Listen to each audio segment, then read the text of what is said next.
You finally get time off. But first there's the rush.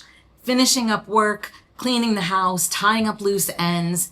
And then when you're finally on vacation, you're rushing. There's nonstop motion. You're seeing everything there is to see. It's fun, but it's not rest. We've done this for years, and we've realized it's not just you. The problem is the way we've been taught to vacation all these years. We all dream of vacations as a period that's going to restore us. But what if the way we travel is what's wearing us down? Let's talk about how to avoid travel burnout and how to look at vacations differently.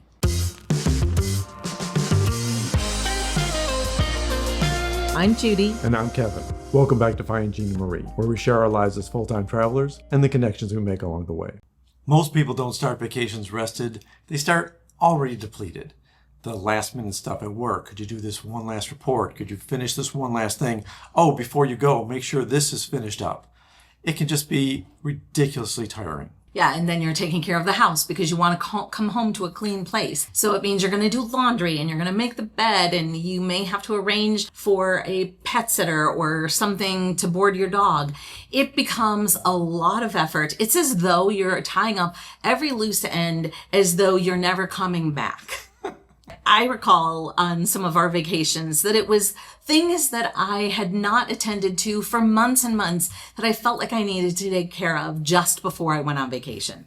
I don't know why. It's insanity, but we've done it so many times because you don't want to come back from vacation to a messy house. That's the excuse. It doesn't make sense, but we treat vacations as something you have to earn. So you're completely exhausted by the time you get on board a plane. I distinctly remember one of our first trips to London, and we arrived at 6 a.m. and we had a 9 a.m. sightseeing tour, and people were super impressed that we had just landed and were dealing with jet lag. And as I think about it, it's like, what were we thinking? I mean, you're going through security, you're going through passport control, you're doing all the things that you can't even plan. I don't know how we actually made this. I think we were running to the actual sightseeing tour. So we're exhausted on our first moment in a new city. Which also meant that we didn't give ourselves any kind of wiggle room in case our flight would have been delayed or any other problem. And so then, fortunately, we didn't have issues, but if we would have been piling stress onto just arriving in a new destination. It's not the way to rest. Not at all. And of course, like we planned that tour right away, people plan all kinds of things for vacation. We did too. We wanted to hit certain restaurants, get to certain museums, make sure we saw certain sites. And, you don't have a month in a place typically. You have 10 days maybe, and if you're lucky, 2 weeks. So all these things have to be stacked on top of each other. And then if weather gets in the way and you have to reschedule something, now you're even more stressed while you're on vacation. I also specifically remember times when we would have to figure out, okay, to get from this subway station to this place, and this is how much time we had to eat a meal before we had an afternoon excursion. And everything had to be timed to the exact minute so that everything could work out. There have been many vacations where we've walked 30,000 steps in a day, and we did that for multiple days. And I know lots of people even do more walking. But at the same time, if you are moving that much, I just question how much you're allowing to seep in and what you're actually enjoying and experiencing when you're rushing through so quickly. So it's a calorie burn. We really used to do a calorie burn. We can eat more because we've been walking forever and our feet are killing us. Let's go sit down and eat. But there's not really that much time to do that. Oh, right, because you got everything scheduled. Yes. Yeah. You've Plus, got 30,000 steps. We don't want to eat at this restaurant. We had the one across town. How are we going to get there? We shouldn't walk. We all look forward to vacations because they're supposed to be restful. But that's kind of a myth, the way most of us have been doing it all these years. We get there and we just try to pack as much fun in because we had to earn this time. We're going to make the most of it so that when we get back to work, we can tell all the great stories of all the things that we did on vacation. And it's a lot. For sure. And I also think that because you've spent X amount of dollars, you want to earn every bit of that money and validate that you've had enough experiences to justify the cost of getting somewhere and the cost of taking time away, that you were efficient in all of your time off. Yeah, and you're going to get that question when you return to work. So what'd you do on vacation? If you say, just chilled, did nothing, which is probably the right thing to do. That sounds really bad. You went all the way to London and you didn't do anything? What a guilt trip. And even when you plan to have rest, it's usually still scheduled. We're going to go for a massage at 2:00.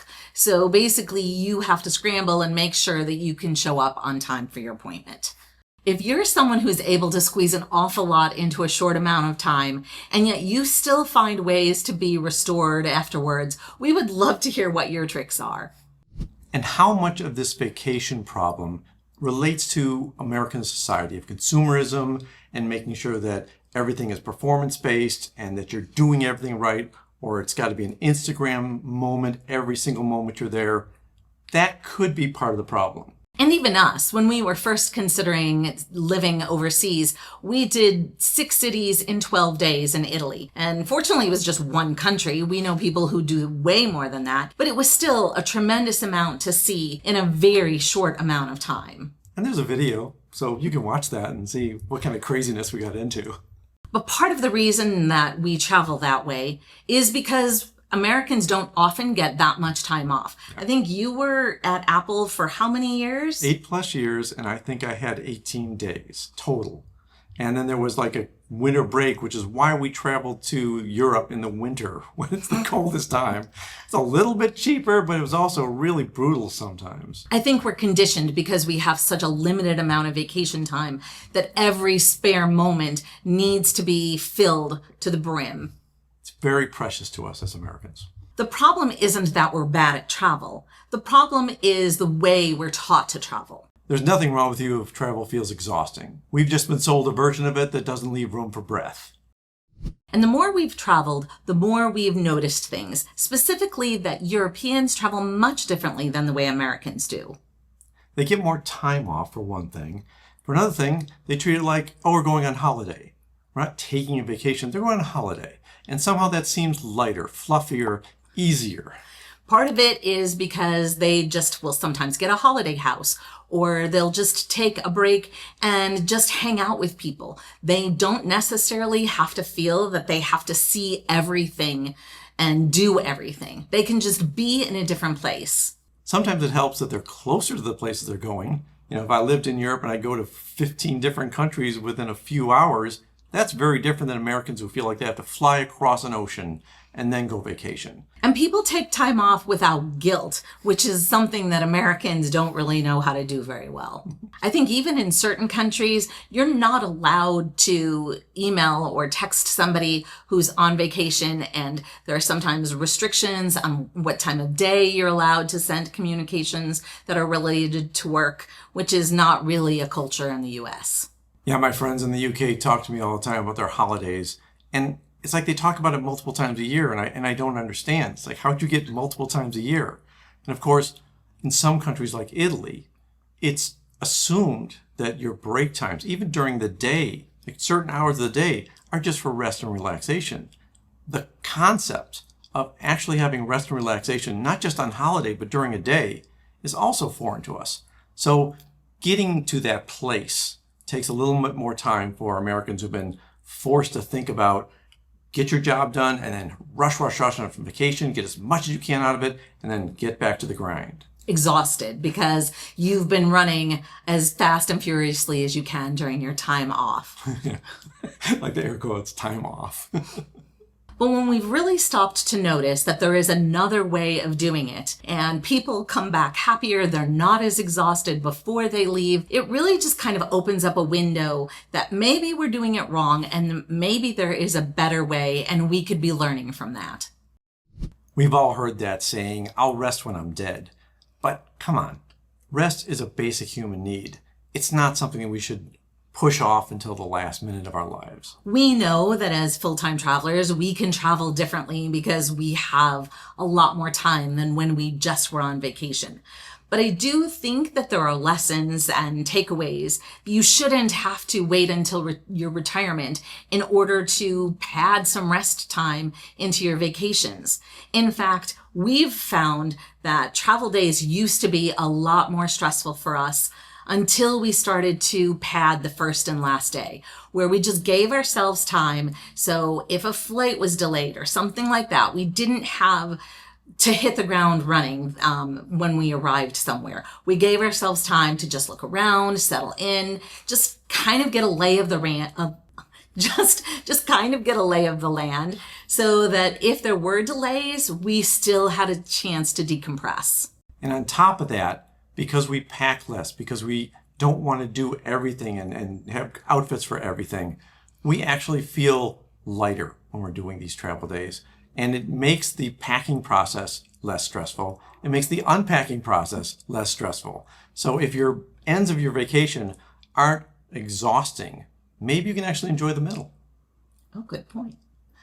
I remember the first time traveling with our daughter while we were full-time travelers and she was still in vacation mode. And she wanted to cram everything in because she just had a few days. We weren't in that mode, so it was really extra stressful for us because we had gotten out of vacation mode. So it was much more relaxing on the next trip that she took with us, where we had time to have leisurely meals. We didn't overplan, which also meant that we could just connect and talk and build relationship, which was really wonderful for us. I think she caught the bug of relaxing on vacation, and it made everything different. It's not to say we still didn't sightsee, we did, but we did it at a more leisurely pace. We only did one activity a day instead of 2 or 3.